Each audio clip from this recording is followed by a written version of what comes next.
नमस्कार मंडळी, मी स्वप्नील इंगोले आपलं स्वागत करतो माझा नगरसेवक या कार्यक्रमामध्ये. आज आपल्यासोबत आपले पाहुणे आहे प्रमोद भास्कर बगाडे. आज आपल्या कार्यक्रमामध्ये ते आपले पाहुणे म्हणून उपस्थित आहे. नमस्कार प्रमोद सर. नमस्कार. तुम्ही नुकताच अर्ज दाखल केलेला आहे आणि वार्ड क्रमांक 23 मधून तुम्ही ही निवडणूक लढवत आहे. आम्ही असं ऐकतोय की ही निवडणूक तुमची पहिलीच निवडणूक आहे, बरोबर? बरोबर. आणि सध्या तुम्ही तुमच्या पक्षाच्या कुठल्या पदावर आहात, सांगू शकाल? मी यवतमाळ जिल्हा युवक काँग्रेसचा जिल्ह्याचा अध्यक्ष आहे. उमेदवार म्हणून मी पहिल्यांदा जनतेसमोर आलेलो आहे. मागील 1 वर्षापासून मी या निवडणुकीची तयारी केली होती आणि मोठ्या संख्येने रोडचे कामं असो, नाल्यांचे कामं असो, हायमास्ट लाईट असो आणि साफसफाईच्या सुविधा असो, या सर्व कामांमुळे मी प्रभागातील लोकांशी जोडलेलो आहे आणि एक उमेदवार म्हणून त्यांच्यासमोर उभा आहे. नक्कीच. आता आपण बघतोय की यवतमाळच्या ज्या नगर परिषदच्या निवडणुका आहे याच्यामध्ये एकूण 29 वार्ड आहे आणि साहजिकच आहे प्रत्येक वार्डाच्या एक वेगवेगळ्या समस्या असतात. पण वेगवेगळ्या समस्या जरी असल्या तरी बहुतांश आपण बघतो की प्रामुख्याने ज्या समस्या आहे त्या आपल्या वार्ड नंबर 23 मध्ये देखील आहे, ज्या की आपण बघतो की आपल्याकडील रस्ते हे अतिशय निकृष्ट दर्जाचे झालेले आहेत, खराब अवस्थेमध्ये आहे. आणि दुसरी गोष्ट म्हणजे स्वच्छतेचा एक प्रश्न हा मुख्यतः ऐरणीवर आहे. तर तुम्हाला काय वाटतं की याच्यावर काम झालं पाहिजे की नाही?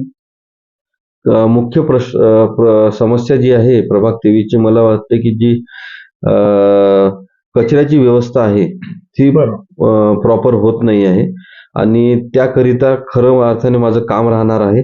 आणि जे काही वार्डातले रस्ते आणि नाल्या साफसफाई याच्यावर सुद्धा माझा भर राहणार आहे.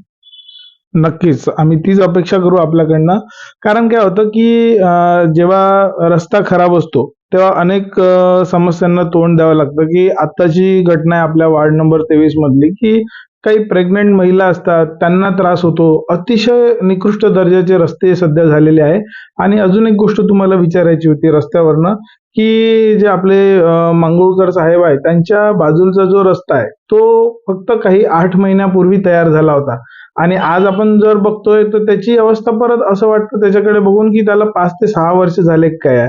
म्हणजे जो ड्रेनेज जी सिस्टम आपण आणलेली आहे आपण म्हणजे आपल्या सरकारने म्हणा किंवा नगर परिषदने म्हणा, तर तो ड्रेनेज सिस्टमचं काय होतं की रस्ता बनवला जातो, मग परत ड्रेनेज बनवलं जातं. त्याच्यामुळे काय होतं, तो चांगला रस्ता फुटतो आणि आत्ताची कालची अवस्था अशी होती की अक्षरशः मधात ते ड्रेनेजला खड्डे करून ठेवलेले आहे. रात्री जर ते दिसले नाही तर ऍक्सिडेंट होण्याचे देखील चान्सेस आहेत. तर या ड्रेनेज सिस्टमला आहे याला अजून तुम्ही चांगल्या पद्धतीचं करू शकाल का? खरं तर ही जी ड्रेनेज सिस्टीम आहे मागील 4 वर्षापासून चालू आहे आणि त्या संदर्भात मी स्वतः जीवन प्राधिकरणमध्ये आंदोलन सुद्धा केलं होतं. तो जो रस्त्याची जी तुम्ही गोष्ट करत आहे त्या रस्त्याचा याच्यामध्ये ड्रेनेज सिस्टीम झाल्याबरोबर लगेच तो रोड करण्यात आला होता आणि त्यामुळे काय झालं की तो जो पार्ट आहे जिथे जिथे चेंबर बनलेले आहेत तिथे तिथे दबण्यात आलेला आहे. त्याची तक्रार सुद्धा आम्ही केलेली आहे आणि त्यासाठी आमच्या शहर काँग्रेस कमिटीचे अध्यक्ष बबलूभाऊ देशमुख यांनी उपोषण सुद्धा केलं होतं आणि त्यावेळी आमच्या सीओ साहेबांनी आम्हाला आश्वासित केलं होतं की सदर रोड हा आम्ही 2 महिन्याच्या आत दुरुस्त करू. परंतु आता आचारसंहिता वगैरे लागली आहे, सगळे उमेदवार कामी आहे. मी निवडणूक झाल्या त्या संदर्भात पाठपुरावा करून तो रोड दुरुस्त करण्याकरिता माझे प्रयत्न राहणार आहे. नक्कीच. म्हणजे आम्ही हे गृहीत धरायला हरकत नाही की काय होतं की आज आपल्या भारताला स्वतंत्र होऊन जवळपास 80 वर्ष होत आहे. आणि काय आहे की आजही आपण जी निवडणूक लढतो आहे, आपण म्हणा, बाकीचे उमेदवार म्हणा, किंवा आपला मूळ प्रश्न हाच अजूनही आहे की मी रस्ते चांगले करणार, मी संडास बांधून देणार, मी स्वच्छ करणार. आपल्याला काय वाटतं या मुद्द्यांपलीकडे आपण जायला हवं की नको? कारण काय आहे की हे बेसिक मुद्दे आहे. जसं आपण म्हणतो अन्न, वस्त्र, निवारा या माणसाच्या मूलभूत गरजा आहे. पण आपण कुठेतरी या मूलभूत गरजांच्या बाहेरच निघत नाहीये. त्यामुळे काय होतं की काही नागरिकांची आपल्या अपेक्षा असते की आपल्या वार्डामध्ये एक चांगलं वाचनालय व्हावं, किंवा काही बरीचशी आपली जी तरुण पिढी आहे ती मोबाईलच्या आहारी गेलेली आहे. त्यांचं कुठेतरी वाचनालयापासून जे अंतर आहे वाढत चाललंय. तर याही गोष्टी आपल्याला कुठेतरी करता यायला पाहिजे. काय वाटतं? खरं तर माझ्या प्रभागामध्ये जो आहे तो जे काही ओपन स्पेस आहे त्याला डेव्हलपमेंट करून तिथे गार्डन बनवण्यासाठी मी विशेष प्रयत्न करणार आहे. त्याकरिता सरकारचा एक विशेष फंड सुद्धा येत असतो आणि त्या संदर्भात माझा पाठपुरावा सुरू आहे. येत्या पुढील वर्षामध्ये 100% आपल्या प्रभागामध्ये दोन एक सुदृढ गार्डन जे आहे मी 100% करेल. त्यासाठी माझे पाठपुरावे चालू आहे. त्यानंतर नगरसेवक म्हणजे एक अशी बाजू असते मी जी बघितली आहे की नगरसेवक जो आहे तो जनतेशी जुळलेला असला पाहिजे. जनतांनी स्वतः त्याच्यापर्यंत पोहोचलं पाहिजे. त्याला एक आपुलकीने आपले कामं सांगितलेले पाहिजे आणि ते कामं जेव्हा होत असेल तेव्हाच लोक हे सगळं सांगतात आणि मला त्याचा अनुभव सुद्धा आलेला आहे. जेव्हा आपण लोकांचे कामं करतो त्यावेळी जे लोक आपल्याला मिळतात त्यांचं जे प्रॉब्लेम्स सॉल्व्ह झाल्यानंतर त्यांची जी प्रतिक्रिया असते त्यात जो आनंद मिळतो तो खरा एक पाहून कुठेतरी नगरसेवक समाधान वाटतं. तो नगरसेवक पदाच्या पलीकडला एक कुठेतरी समाधान असं वाटतं.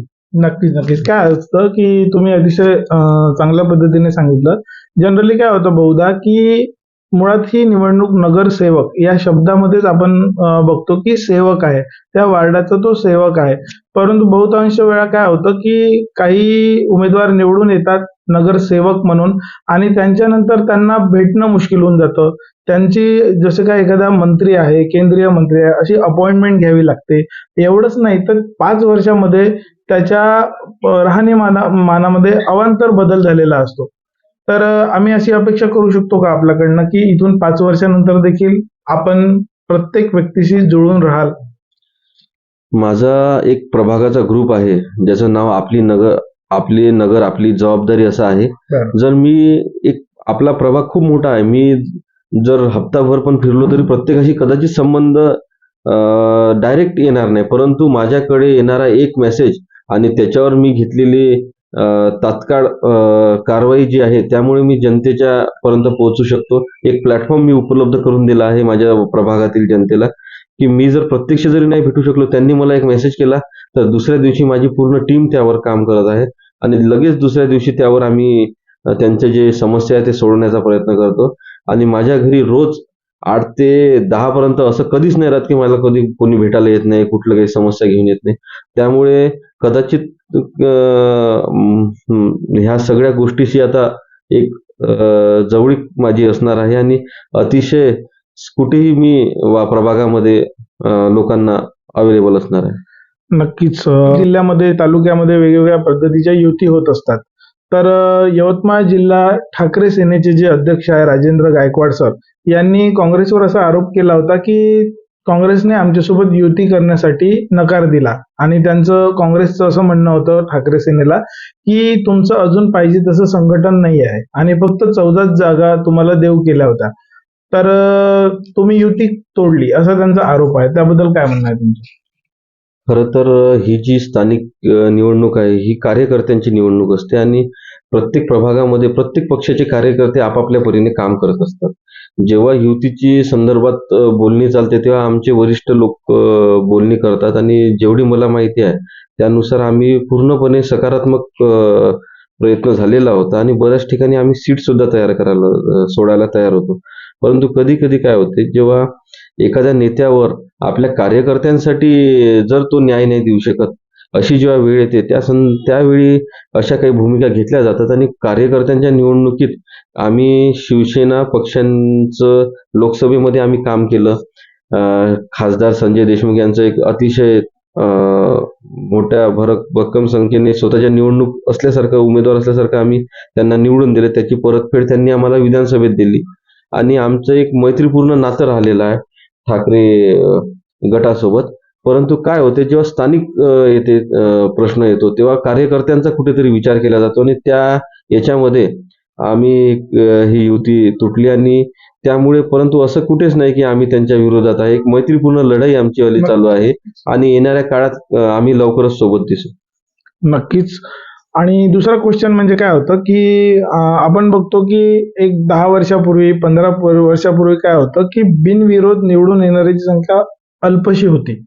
परंतु सध्या आपण या सरकारमध्ये बघतोय की बिनविरोध निवडणूक लढवून येणाऱ्यांची संख्या असंख्य झालेली आहे आणि जवळपास मी आता रिसेंटली आकडा जर बघितला तर भारतीय जनता पार्टीचे जवळपास 100 पेक्षा जास्त नगरसेवक आणि काही नगराध्यक्ष देखील बिनविरोध निवडून आलेले आहे. तर तुम्हाला काय वाटतं की हे एक प्रकारचं कुठे दबाव तंत्र, कारण काय आहे की जेही मोठे नेते आहेत तर त्यांच्या प्रभागामध्ये बिनविरोध निवडणूक झालेली आहे. तर याबद्दल काय वाटतं तुम्हाला?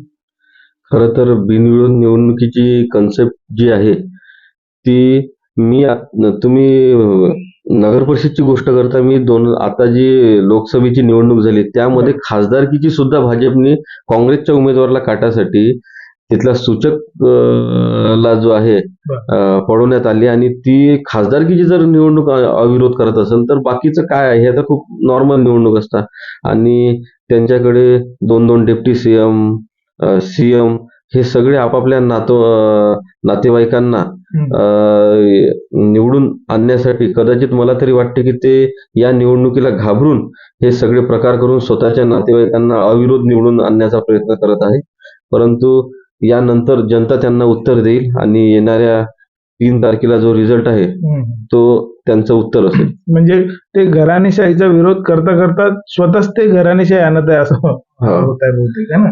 ज्यांच्यावर करप्शनचे आरोप होते त्यांनाच ते लोक घेऊन राहिले. ज्यांच्या विरोधात भाजप बोलून सत्तेत आली 2014 मध्ये, अजितदादा असो, अशोकराव चव्हाण असो, आज ते लोक कुठल्या पक्षात आहे?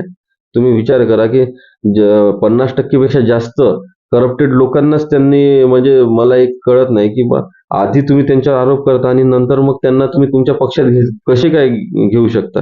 कुठेतरी एक विचारधारा असली पाहिजे. एक तर तुम्ही त्यांच्या विरोधात बोलू नका आणि जर बोललं असेल तर अशा लोकांना कमीत कमी घ्यायला नाही पाहिजे. भरपूर प्रमाणात काँग्रेसच्या जे काही उमेदवार सुद्धा आहे नगर परिषदचे, त्यांनी स्वतःचे उमेदवार काढून आमचे उमेदवार तिथे उतरवलेले आहे. ज्यांना काँग्रेसने उमेदवारी नाकारली अशा लोकांना त्यांनी तिकीट दिलाय. तर यावर जनतेने विचार करून त्यांनी त्यांचा निर्णय घ्यायला पाहिजे.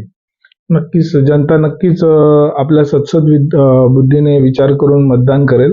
आपण परत आपल्या वार्डमध्ये येऊया. वार्ड नंबर 23 मध्ये आपला जो अमराईचा जो भाग आहे त्याचं सौंदर्यीकरण बऱ्याच प्रमाणात झालेलं आहे मागच्या 6 महिन्यामध्ये किंवा वर्षभरामध्ये. परंतु काय होतं की तिथे जो वाढणारा तो जे गवत आहे, गांजर गवत आहे, अजूनही तिथे सध्या काय दिसतं आपल्याला की वयस्कर लोक रोज मॉर्निंग वॉकला आता तिथे जात आहेत. परंतु लहान मुलांना खेळण्यासाठी अजूनही तिथे योग्य तसं वातावरण दिसत नाही. गांजर गवत खूप मोठ्या प्रमाणात वाढलेलं आहे. तर पालकांना असं वाटतं की तिथे साप, विंचू काही हे निघू शकतं. तर याचं मेंटेनन्स पुढे होईल का? खरं तर तिथे आमदार साहेबांच्या पाठपुरावाने मी पाठपुरावा करून तिथे 9 लाख रुपयाचा फंड सुद्धा आणलेला आहे आणि लवकरच पुढील महिन्यामध्ये तिथे लॉनचं काम चालू होईल. आणि पुढील मी जे तुम्हाला बोललो होतो की पुढील वर्षभरात 2 वर्षामध्ये जे गार्डन, सुदृढ गार्डन दिसेल त्यातलं एक माझ्या नजरेतील ते गार्डन आहे. त्यामध्ये आपण मोठ्या प्रमाणात तिथे लहान मुलांसाठी खेळणे आणि ज्येष्ठ लोकांकरिता विहंगम व्हावं असं तिथे गार्डन आपण तयार करणार आहे. त्याची सुरुवात झालेली आहे, परंतु आचारसंहिता असल्यामुळे तिथे आपण कुठलं काम करू शकत नाही. येणाऱ्या इलेक्शन झाल्याबरोबर पुढील 1 महिन्यामध्ये तिथे एक नवीन चित्र आपल्याला दिसेल. नक्कीच. आणि एक आपल्याकडे म्हटलं थोडं समोर गेलं तर तिकडे चेले सरांचं घर आहे. त्याच्या बाजूला एक ओपन स्पेस आहे रुक्मिणी मंदिराच्या जवळ, विठ्ठल रुक्मिणी मंदिराजवळ. तिथे काही सुधारणा होण्याची संधी आहे का पुढे? तेथील लोकांची भरपूर मागणी आपल्याकडे होत होती आणि त्याकरिता जे आहे पाठपुरावा चालू आहे. आता काय आहे, आपण कुठलीही निवडणूक आलो म्हणजे आश्वासन देणं, मी एक असा उमेदवार आहे की बाकी तर सगळे लोक त्याला हो म्हणेल, पण आज आपल्याला इथे पुन्हा त्या लोकांना फेस करणं आहे. जशीच निवडणूक होईल त्यानंतर मी त्या संदर्भात जे काही कारवाई होईल त्याबद्दल मी तिथल्या लोकांना कळवणार आहे. नक्कीच. येणाऱ्या निवडणुकीसाठी तुम्ही वार्ड नंबर 23 मधल्या जनतेला काय संदेश देऊ इच्छिता? येणाऱ्या 2 तारखेला संपूर्ण नगरपालिकेचं निवडणूक होऊ घातलेली आहे आणि माझा प्रभाग क्रमांक 23च्या जनतेला हेच आव्हान आहे की आम्ही अतिशय प्रामाणिक काम करण्यासाठी आपल्या प्रभागाच्या सेवेसाठी मैदानात उतरलेलो आहे. त्याचं फळही प्रामाणिक आपण द्याल याची खात्री आहे. आणि येणाऱ्या दिवसामध्ये आपण सर्वजण पंजा या चिन्हावर मला निवडून द्याल व माझ्या पॅनलला निवडून द्याल, जेणेकरून संपूर्ण नगरपालिकेमध्ये आपला प्रभाग जो आहे तो 1 नंबरवर असेल याची मी आपल्या सर्वांना या चॅनलवर ग्वाही देतो. आणि मला असं वाटतं की पुढील वर्षी सुद्धा आपण माझा इंटरव्ह्यू घ्यावं, त्यावेळी आपला प्रभाग जो आहे तो 1 नंबरवर असेल हे माझं आश्वासन नाही तर मी तुम्हाला एक हमी देत आहे. धन्यवाद. नक्कीच. तर मंडळी, हे होते प्रमोद भास्करराव बगाडे, जे की भारतीय राष्ट्रीय काँग्रेस पक्षाचे अधिकृत उमेदवार आहे वार्ड नंबर 23 मधून. आज त्यांनी आपल्याला वेळ दिला त्याबद्दल त्यांचे मनपूर्वक धन्यवाद.